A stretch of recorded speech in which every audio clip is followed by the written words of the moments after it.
This story is from Reddit user ConsistentNail6810. I had a ghost in the house one night. At the time, I lived alone. Still do, still in the same house.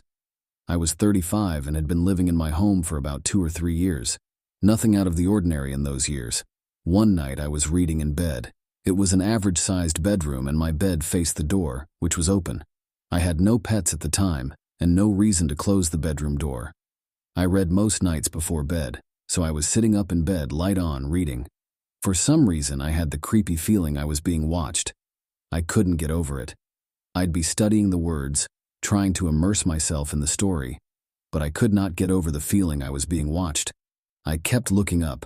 I peered into the main area of the house, all dark, all lights out, nothing. No noise, no light. I locked the front and back doors just like I did every night. I live in Minneapolis, so this was not some remote, isolated town. I could not read my book. That feeling of being watched or stared at kept growing and growing. Ever watch TV with someone and they're just staring at you while you stare at the TV? You don't even need to turn to them because you can feel their eyes on you. Funny thing is, I didn't feel threatened. Not exactly. I didn't like the sensation. It was completely creeping me out, but I didn't feel like I was going to be attacked. I tried shaking it off, but I couldn't read, so I turned off the light and tried to sleep, but that just made the sensation worse. The thing watching me never felt like it was in my bedroom, always just beyond the bedroom door in the darkness of the rest of the house. After a few minutes of this intense feeling, I knew I couldn't fall asleep. I realized I had to do what I had to do, make sure there was nobody in the house. What if this was some survival instinct, and there was a person hiding in my home who I was ignoring? This was pre-cell phones, or I promise you, I would have texted a friend to come over right away. I could have called someone, I guess. But I did something more stupid. Got up, turned on the lights in the dining room, nobody there. Went back to bed laughing at myself for being ridiculous. Turned out the light. Immediately the sensation was back and equally as strong. I was being watched. I tried to ignore it, I really did. Nope, not gonna happen. Got up, turned on the lights, I got my softball bat, and I walked the entire house. I think this is the bravest, stupidest thing I've ever done in my entire life. I went into every room and turned on every light. I knew I wouldn't sleep if I didn't check every single closet, every person-size cubbyhole. I went into the basement. I looked behind the basement stairs. I double-checked the front and back doors. Both were locked, all windows were secured. My upstairs wasn't finished at the time, under renovations, but I went up there and looked in every nook and cranny. Probably a full hour had passed since I started noticing the sensation, reading in bed. If someone were hiding in my house and meant me harm, I seriously doubt a chunky 35-year-old with an aluminum bat would have done much harm, so that was dumb of me. But I felt very confident I was alone in the house. This was my mind playing tricks on me. The house was empty. I was now 100% sure. I went back to my bedroom, all the lights in the house off except the bedside light. I was still rattled, freaked out that I thought walking the house was necessary in the first place. I mean, who does that? I laughed at myself for freaking out. I started reading for a while, then it was back. I was being watched. It was at this point I started to pay greater attention to the being watched feeling. Did I feel in danger? No. Did I feel an evil spirit? No, not exactly. I didn't like this feeling at all, not one bit. But I didn't feel like it was whispering kill, kill, kill under its hell breath either.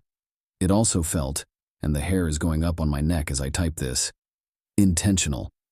It was a presence and it wanted me to know it was a presence. It wasn't trying to scare me, but it was trying to communicate its presence. I called out to the dark living room, "I don't want you here. Please go away."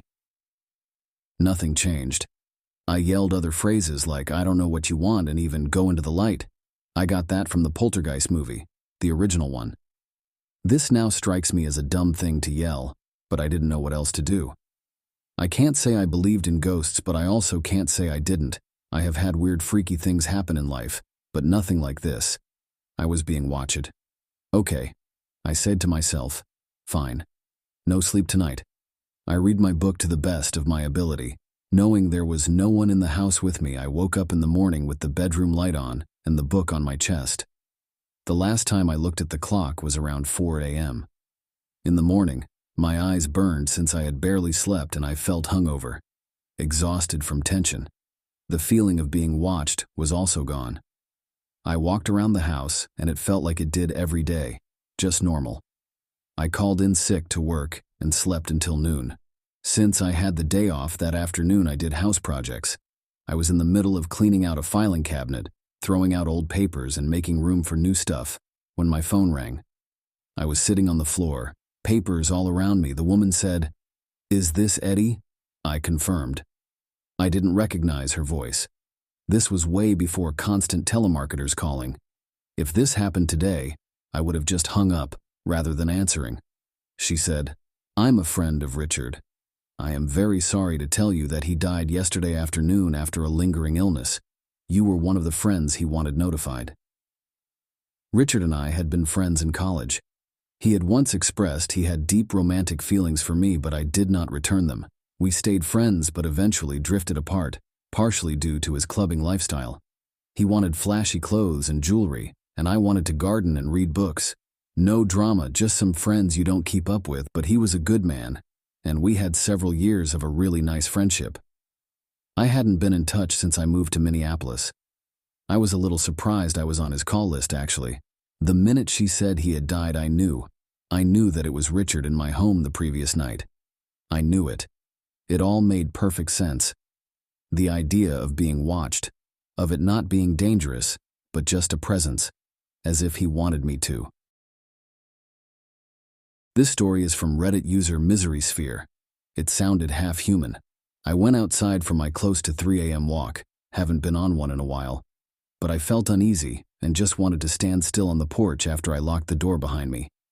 After unintentionally staring at the neighbor's house while standing in place for a moment, I began my walk, but I got mild anxiety for some reason and felt the need to check all the shaded places around me, basically everywhere. This caused me to walk back to my porch while saying aloud to myself, maybe I'll just stay on the porch. As I got to the middle of my front porch, I turned around and looked around.